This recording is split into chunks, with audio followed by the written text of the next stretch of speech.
Okay, so let's take a look at these requirements. First thing we're going to do is break them down into more technical requirements. So first of all, let's have generate random number. I'm going to call it randint because I remember that that's the method we use. So first I want to import random, then generate a randint between 1 and 100. After that, use input to get user guess. Don't forget to cast the string into an integer. So you may remember that when we use input, it's saved as a string. So we need to change the string into an integer. And the proper word for that is cast. We want to cast the string into an integer. So we'll go over how we did that previously, and we'll go over that again now. So we take the user's guess. So now we want to use if else. So I'm going to say if user guess is right, print success, else fail. And then I'm going to have, well, we'll go over the bonus in a second. Let's get started with that. So first thing I'm going to do is import random.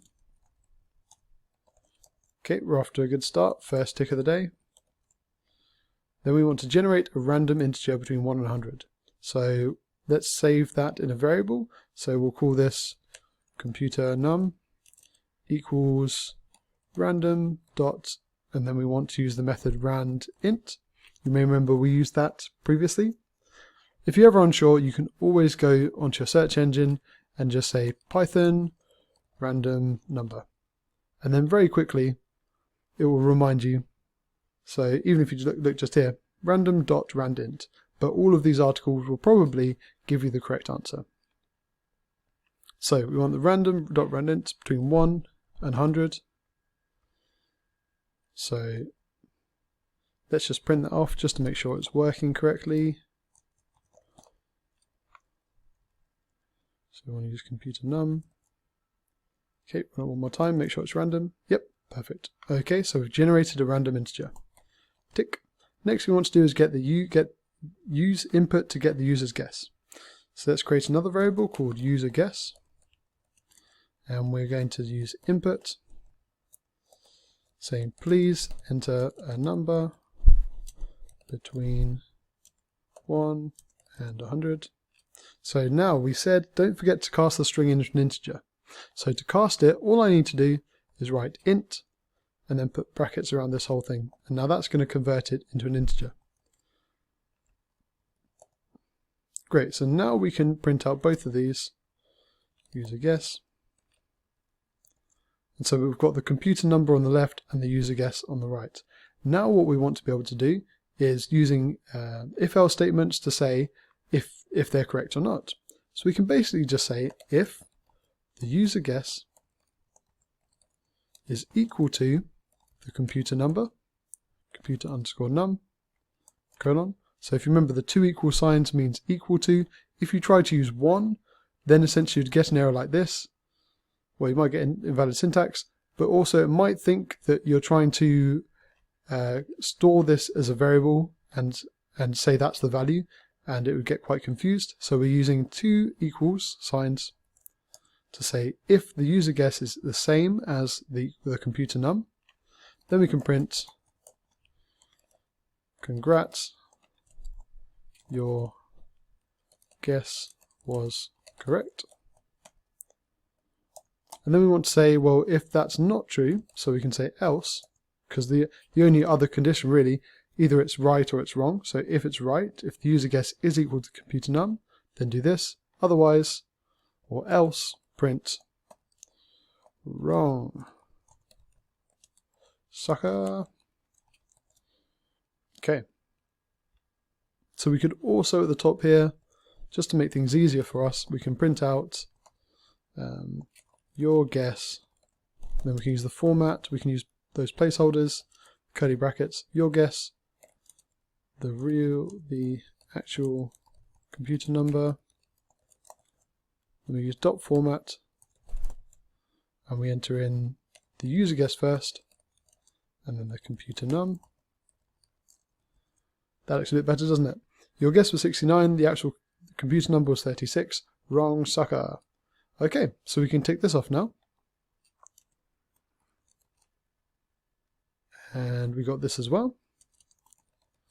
So if user is right, print success, else fail. We've done that. So next we want to go on to this bonus thing. Tell the user if the guess was lower or higher. So we want to say if user guess is lower, tell them lower. If higher, tell higher. So now we want to add that into here. We don't want to have to do a whole other if-else statement, so why don't we instead just use else, the else if, or elif. So we want to say another condition could be elif user guess is more than computer num. Then we colon and indented here, print too high. Oops. As a string, too high. And then we want to also add a condition for if the user guess is more than the computer num. Print low. So when we run this now, it's going to come up with too high. Because we've gone through this. So it said, if the user guess is equal to computer num, then we do this. Else, if it's too high, we say too high. Else, if it's too low, we have too low. So we don't actually need to have this else statement here because, well, it's always going to be, it's always either going to be equal to, more than, or less than, right? We can leave it there anyway. It's not a big deal. So we can have another go. We'll go for 32. My guess was 32. The actual computer number was 75. Wrong, sucker. So, oh, that's why, because we want this one to be lower. So this should return low. Try one more time, see if I'm lucky. Ah, wrong way again. But we've managed to get the practical completed at the very least. So just to recap what we've done. First of all, we imported the random module so that we could use the method randint to generate a number between 1 and 100. We then also took the user's guess using input, and we had to cast it, because it was going to be stored as a string otherwise, by default, we had to cast it into an integer. So we put that at the start with a bracket at the end as well.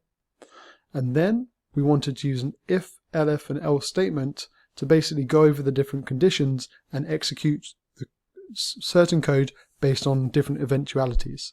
So the first condition was that the user guess is the same as the computer number, and then it would say congratulations, it was correct. Then if that didn't happen, then we'd look for if the user guess is more than the computer num and say too high. Then we'd look for the condition if the user guess was less than the computer and print too low. And then we have this one which actually is no longer useful, but just say it was wrong, sucker. So that's the practical. Hopefully you've been able to do this yourself. If you struggled the first time round and now you feel a little bit more confident, I recommend going back and trying this again yourself. And then I'll see you in the next lecture.